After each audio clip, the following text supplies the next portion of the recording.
Hey everybody, welcome back to the channel. Today we're taking a look at the brand new off-grid knife Scorpion V3. This is the first Scorpion that I've had on the channel and had personally, and I'm so glad I got to check this one out. Now, they did send this to me for review. By the end of this video, if you're interested in picking one of these up, I will have it linked down below in the description. The OEM on these is Best Tech Knives, and they do some remarkable OEM work. I've handled plenty of knives that Best Tech has OEM'd. It's definitely top tier. This is a larger, dressier tactical style knife at 9.2 inches overall. It has a 4-inch harpoon clip point blade. That's what they're calling this one, with a tumbled gray PVD coating.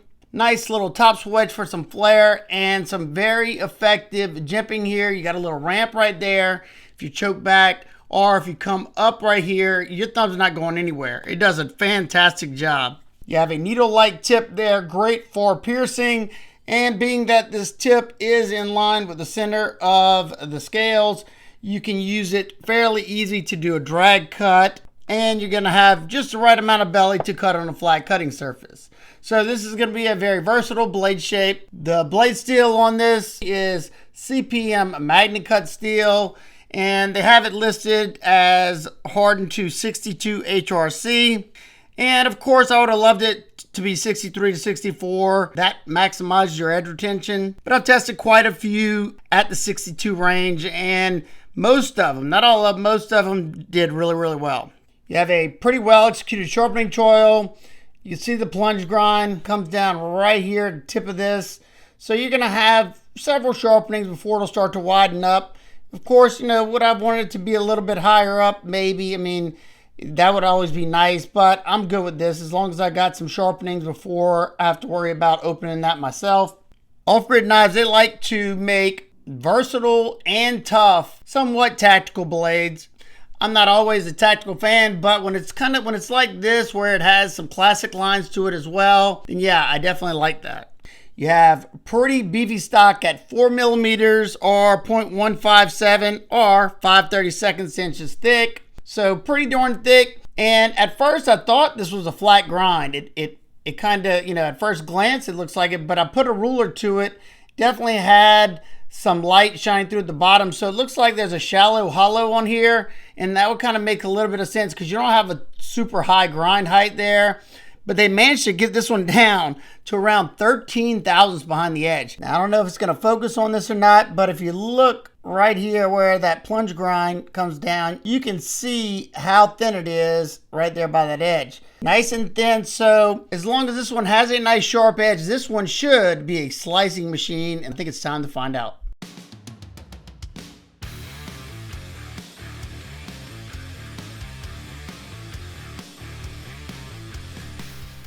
I gotta admit, whenever I first saw this knife, I was thinking more tactical, that it wouldn't be a very slicey knife, but man, it's got really good edge geometry. It's slicing very well, came with a fantastic edge, and you got a lot of usable blade there. And your belly's not too crazy abrupt.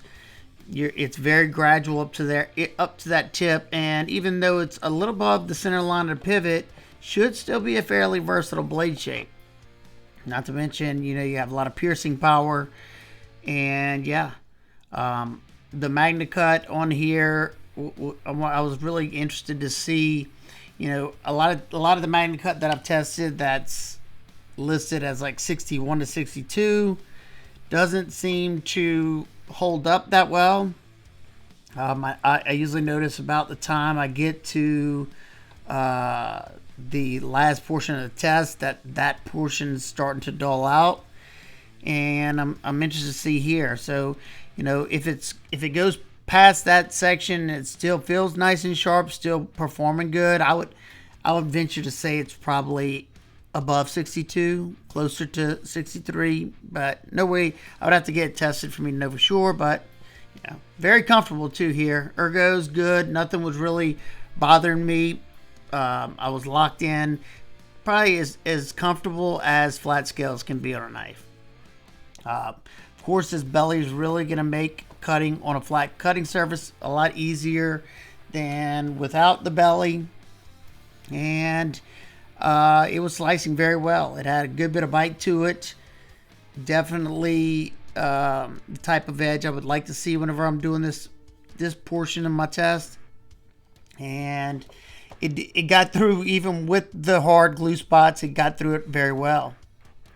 The pinch grip's comfortable, and so far so good. I'm just hoping, I'm keeping my fingers crossed that it continues to do good, because we use that front portion by the tip a lot in my test.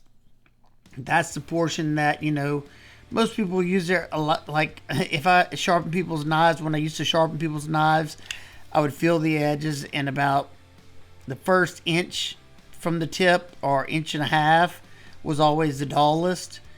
I guess more people use their tips, especially when they're working, than, you know, doing the in-hand cuts, like cutting through cardboard and stuff like that.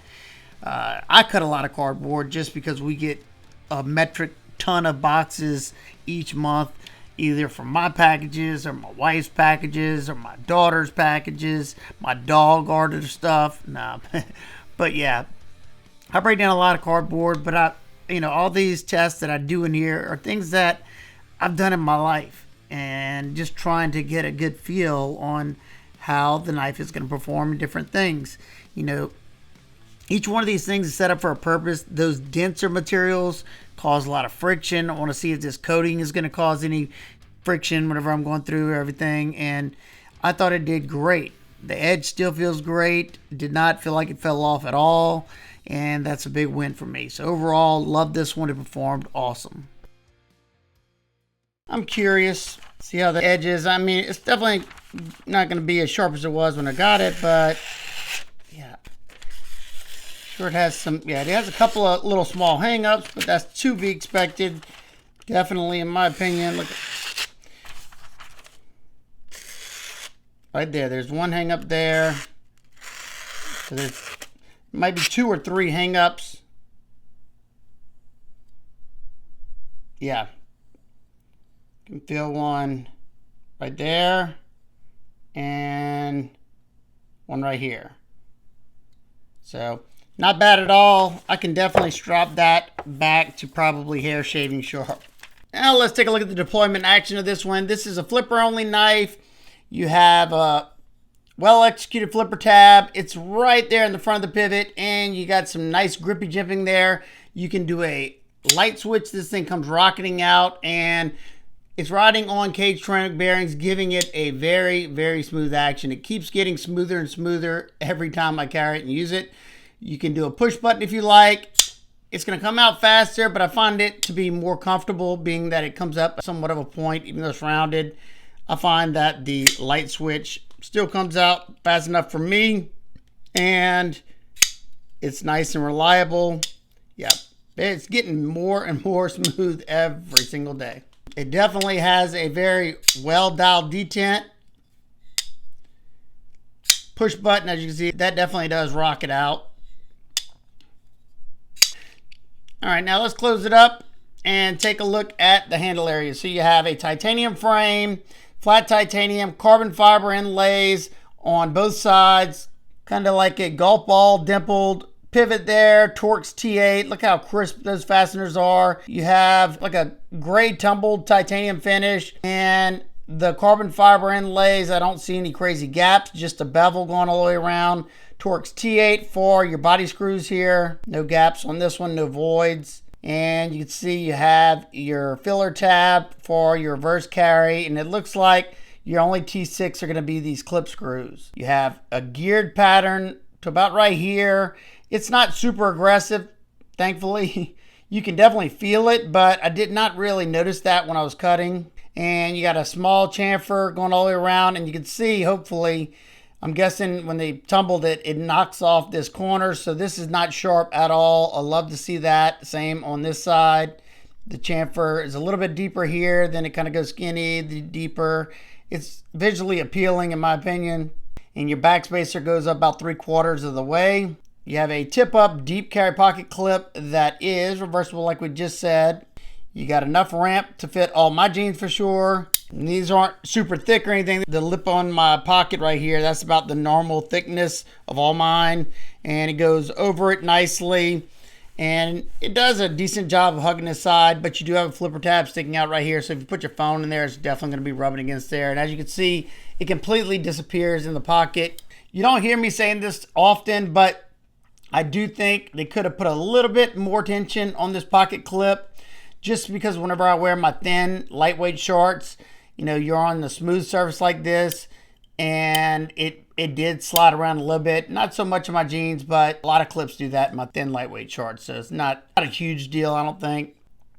As far as the ergos go, whenever I was testing it, I thought this one was really, really comfortable. The in-hand cuts, you know, were as comfortable as flat scales could be. Now, whenever I was really bearing down, yeah, I could kind of feel this back portion. It was comfortable, and it just depends. You know, if you could be using it really, really hard, eventually it may start to bother you to where you need gloves. But, you know, for as much stuff as I did, not once did I think I needed to put on gloves. You know, you have that gentle arc down here. It's always a great thing. I get nervous whenever I see these right here, but you can see they did a good job of rounding over that point right there. And plus, my medium-sized hands, I sit right in front of it up against that flipper tab. If I want to choke back a little bit, I can, you know, finagle around it. But you got enough width on these scales that it fills out the hand nicely, keeps you from fatiguing quicker.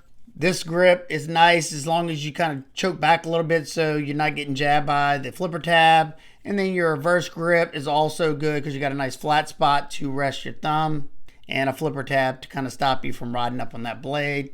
There is no internal milling. You do have the milling for these carbon fiber inlays to bring down the weight as much as they could, bringing this one to either 146.9 grams or 5.2 ounces. The lockup on my sample is about, I'd say 40% or so. Access to the lock bar is pretty good. This comes down just ever so slightly below the lock bar. You got a nice little chamfer there. I find it perfectly acceptable to get my thumb in there or this portion. I have no issues whatsoever.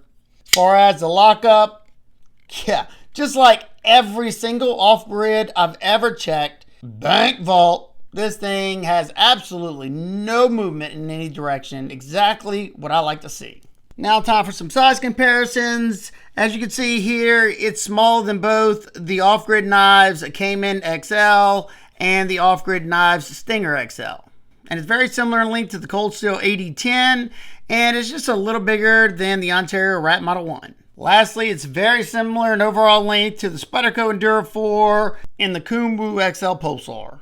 Now, being that absolutely no knife is perfect, let's go over some nitpicks and complaints. First, of course, I would have loved to see the Magnacut Rockwell from 63 to 64. That said, this one performed great, and it's going to be really tough as well. Next, I always like to see the same size hardware, so Torx T8, even on the clip screws, would be nice, but definitely not a deal breaker for me. Also, it would have been nice to have a little bit of internal milling in there, just to balance this one out just a little bit more. And lastly, like we said a little while ago as well, I think the clip could use a hair more tension just because it's on this flat surface. That's a pretty easy fix. I can flip the clip around, bend it down some, and be good to go. So those are all very minor nitpicks in my eyes, and definitely would not be a deal breaker for me at least. These come in at $269, and I definitely don't think that's a bad deal because they're not a huge company. And from experience, Best Tech is one of the more expensive OEMs out there. They're either the same or more than Riot as far as their OEM work. So I definitely don't see that to be a terrible price at all. However, I'd love to hear y'all thoughts down below in the comments. And let me know what you think about the Scorpion V3 overall. Do you like the overall design? Is this something you would carry? Or is it too large? Or is it just not your thing? So that's going to wrap up today's review. If you have any questions, comments, concerns, leave those down below and I'll do my best to get back with you. Don't forget, if you're interested in picking up one of these, I will have it linked down below in the description. It will be an affiliate link, so if you're already buying it and you want to help support the channel, I can't thank you enough. If not, no sweat at all. All right, guys and girls, I hope everyone else is having a fantastic day. And remember, keep those blades sharp, smile more.